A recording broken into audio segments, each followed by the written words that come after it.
Hello, എൻ്റെ പേര് Arfa and I am from Trivandrum. Recently ഞാൻ 12th കംപ്ലീറ്റ് ചെയ്തു ആൻഡ് ഞാൻ CUET ജാമിയ എൻട്രൻസ് എക്സാംസ് ഒക്കെ എഴുതിയിട്ടുണ്ടായിരുന്നു. ആൻഡ് എക്സാംസ് എങ്ങനെ ഉണ്ടായിരുന്നു എന്ന് വെച്ചാൽ yes, it was pretty good. എന്ന് പറഞ്ഞാൽ എനിക്ക് അത്ര ടഫ്നെസ് തോന്നിയില്ല.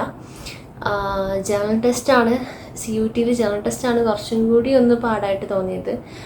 ഇംഗ്ലീഷിന് ടൈം കൺജസ്റ്റഡ് ആയിരുന്നെങ്കിൽ കൂടി അത്യാവശ്യം നന്നായിട്ട് തന്നെ എഴുതാൻ പറ്റി. Thanks to God full questions answer ചെയ്യാൻ പറ്റി. ദെൻ ബാക്കി 3 ഡൊമൈൻസിൻ്റെ കാര്യം പറയുകയാണെങ്കിൽ ഞാൻ വിചാരിച്ചതിനേക്കാളും എളുപ്പമായിരുന്നു. ഞാൻ ഇത്ര എസ്പെഷ്യലി എക്കണോമിക്സ് ഇത്ര എളുപ്പമാണെന്ന് വിചാരിച്ചിട്ടുണ്ടാവില്ല. But it was easy. പിന്നെ ഇതിന് പറയാൻ എനിക്ക് ബിഗ് താങ്ക്സ് പറയാനുള്ള സത്യം പറഞ്ഞാൽ Prepwise-നോടാണ്. ബിക്കോസ് Prepwise-ൻ്റെ ക്ലാസ് എന്നെ ഒരുപാട് ഹെൽപ്പ് ചെയ്തിട്ടുണ്ട്.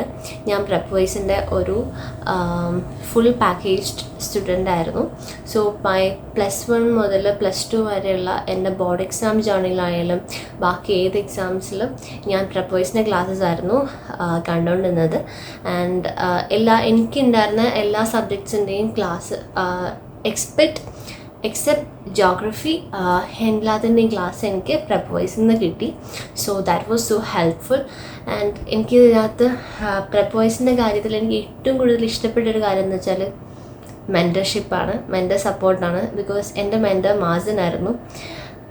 എൻ്റെ ഏത് ടൈമിനായാലും സംടൈംസ് നമ്മളെല്ലാവരും ഭയങ്കര ഡിഫറെൻ്റ് ആണ്. സംടൈംസ് നമുക്ക് ഭയങ്കര ലോ ആയിട്ട് ഫീൽ ചെയ്യും, സംടൈംസ് നമ്മൾ അത്യാവശ്യം നല്ല ഫീലിംഗ് ആയിരിക്കും. അപ്പോൾ ഞാൻ എല്ലാ ദിവസവും എല്ലാ വീക്കിലും ഞാൻ മാസിനെ വിളിക്കാറുണ്ടായിരുന്നു. സോ ഞാൻ എല്ലാ വീക്കിലും എൻ്റെ അപ്ഡേറ്റ്സ് പറയാറുണ്ടായിരുന്നു. അപ്ഡേറ്റ്സ് മീൻസ് എവറിത്തിങ് എന്ന് വെച്ചാൽ എൻ്റെ ലൈഫിൽ നടന്ന കാര്യങ്ങൾ വെച്ചിട്ട് എൻ്റെ പഠിത്തത്തിലുണ്ടായ മാറ്റങ്ങൾ എല്ലാം പറയുമായിരുന്നു. ഇപ്പോൾ ഞാൻ ഉഴപ്പാണെങ്കിൽ ഉഴപ്പിന്ന്, ഞാൻ പഠിക്കുകയാണെങ്കിൽ പഠിക്കുന്നു എല്ലാം പറയുന്നുണ്ടായിരുന്നു. സോ എനിക്കത് ഭയങ്കര ഒരു റിലീഫായിട്ടാണ് തോന്നിയത്, മെൻറ്റർഷിപ്പ് സപ്പോർട്ട്. ആൻഡ് നോട്ട്സ് നമുക്ക് ഇപ്പോൾ Prepwise-ൽ ക്ലാസ്സസ് നോക്കുകയാണെങ്കിൽ ഒരുപാട് റെക്കോർഡഡ് ക്ലാസ് ഉണ്ട്. അപ്പോൾ സംടൈംസ് നമ്മൾ വിചാരിക്കും ഓക്കെ, നമ്മുടെ മൈൻഡിനെ തന്നെ ആ ഒരു സ്പേസിലോട്ട് ഫിറ്റ് ഇൻ ചെയ്യാൻ വേണ്ടിയിട്ട് ശ്രമിക്കും. ബട്ട് എനിക്ക് പറയാനുള്ളത് ഡോണ്ട് ഡു ദാറ്റ്. ബിക്കോസ് നമുക്ക് എല്ലാ ക്ലാസ്സസും കണ്ട് എല്ലാ നോട്ട്സും വായിച്ച് എല്ലാ ടെസ്റ്റും എടുത്ത് ചെയ്യാൻ എസ്പെഷ്യലി എനിക്ക് സമയം ഉണ്ടായിരുന്നില്ല. ബിക്കോസ് ഞാൻ Prepwise-ൻ്റെ റെക്കോർഡ് ക്ലാസ്സസ് ഫോർ എസ്പെഷ്യലി ഇംഗ്ലീഷിനും ജനറൽ ടെസ്റ്റിനും ഒഴിച്ച് ഡൊമൈൻസിൻ്റെ ഓൾമോസ്റ്റ് എല്ലാ ക്ലാസ്സസും ഞാൻ ബോർഡ് എക്സാമിനോട് കണ്ട് കഴിഞ്ഞിട്ടുണ്ടായിരുന്നു. ബട്ട് പിന്നെ എനിക്ക് കംപ്ലീറ്റ് ചെയ്യാനുണ്ടായിരുന്നത് ഇംഗ്ലീഷും ജനറൽ ടെസ്റ്റും ആയിരുന്നു. ബട്ട് അതിനകത്ത് തന്നെ അത്യാവശ്യം കുറേ ക്ലാസ്സസ് ഉണ്ടായിരുന്നു. അതും ഫുൾ എനിക്ക് കംപ്ലീറ്റ് ചെയ്യാൻ പറ്റിയില്ല. അപ്പോൾ ആ ഒരു ടൈമിലൊക്കെ ഭയങ്കര ടെൻഷൻ ഉണ്ടായിരുന്നു. ഞാൻ ജയിക്കുമോ പൊട്ടുമോ അങ്ങനെയൊക്കെ കുറേ ടെൻഷൻ ഉണ്ടായിരുന്നു.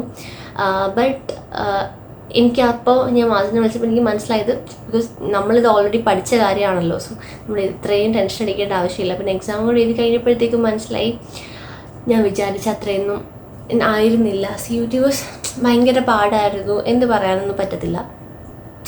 And that's it. ഓൾസോ ഞാൻ പറയാൻ പറഞ്ഞു, ഞാൻ എയിം ചെയ്യുന്ന subject BA political science owners ആണ്. എസ്പെഷ്യലി ഡൽഹി യൂണിവേഴ്സിറ്റിയാണ് നോക്കുന്നത്. ഞാൻ കൂടാണ്ട് പോണ്ടിച്ചേരി, ഹൈദരാബാദ് ഒക്കെ വെച്ചിട്ടുണ്ടായിരുന്നു.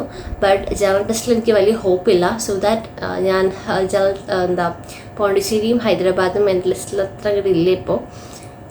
ഇപ്പോൾ ഉള്ളത് ഡൽഹി യൂണിവേഴ്സിറ്റി തന്നെയാണ്. ഓൾസോ ഞാൻ JIPMAT എക്സാം എഴുതിയിട്ടുണ്ടായിരുന്നു. അതും BA പൊളിറ്റിക്കൽ സയൻസ് ഓണേഴ്സിന് വേണ്ടിയിട്ടുള്ളതായിരുന്നു. And exam was good, moderate ആയിരുന്നു. ഇതൊരു റിസൾട്ട് ഔട്ടായിട്ടില്ല.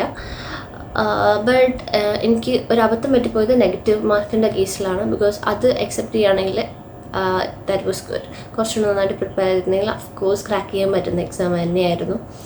ആൻഡ് ഇനി ഞാൻ NCETക്കും AMUവിനും പ്രിപ്പയർ ചെയ്യുന്നുണ്ട്.